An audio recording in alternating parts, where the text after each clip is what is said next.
सुबह का समय था। राजेश जी बरामदे में बैठे खांस रहे थे। सुनीता ने पास आकर कहा, डॉक्टर ने कहा है दवाई समय पर लेना, लेकिन आप कभी ध्यान ही नहीं देते।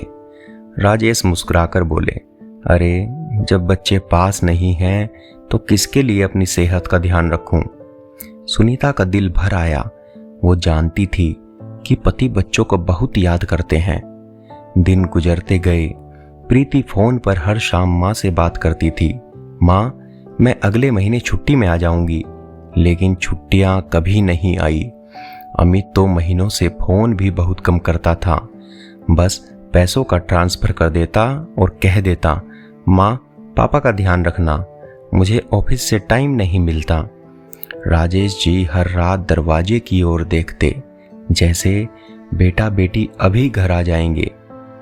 एक दिन अचानक राजेश जी की तबीयत बहुत बिगड़ गई। सुनीता ने तुरंत प्रीति को फोन किया, बेटा तुम्हारे पापा की हालत ठीक नहीं है, जरा जल्दी आ जा। प्रीति रोते हुए बोली, माँ मेरी परीक्षा है, मैं अगले हफ्ते आ जाऊंगी। अमित को कॉल किया तो उसने कहा, माँ अभी ऑफिस का प्रोजेक्ट चल रहा है, मैं महीने के अंत तक आ जाऊंगा। सुनीता ने फोन काटते हुए आंसू पोंछ लिए। रात को राजेश जी ने सुनीता से कहा, एक कागज और पेन देना।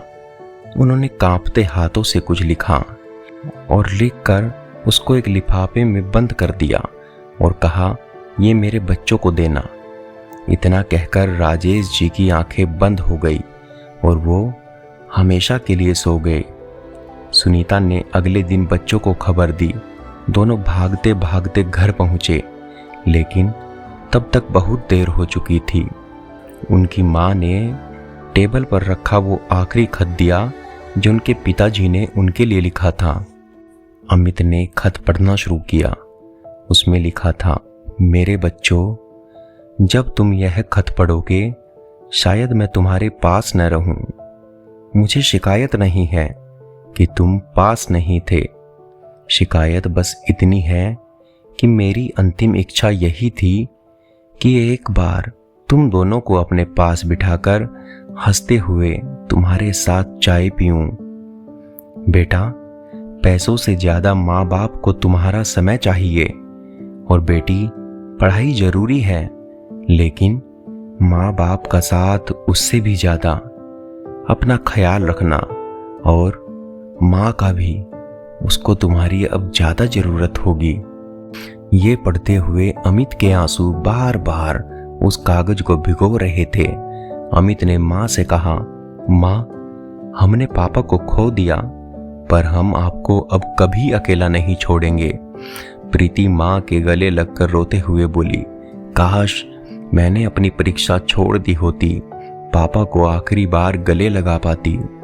बरामदे की वही खाली कुर्सी अब बच्चों को हर दिन चुभने लगी। दोस्तों, माँ बाप के लिए पैसा या सफलता उतनी मायने नहीं रखती जितना मायने रखता है अपने बच्चों का साथ। तो समय रहते आप संभल जाइए और अपने माता पिता को अपना समय दीजिए।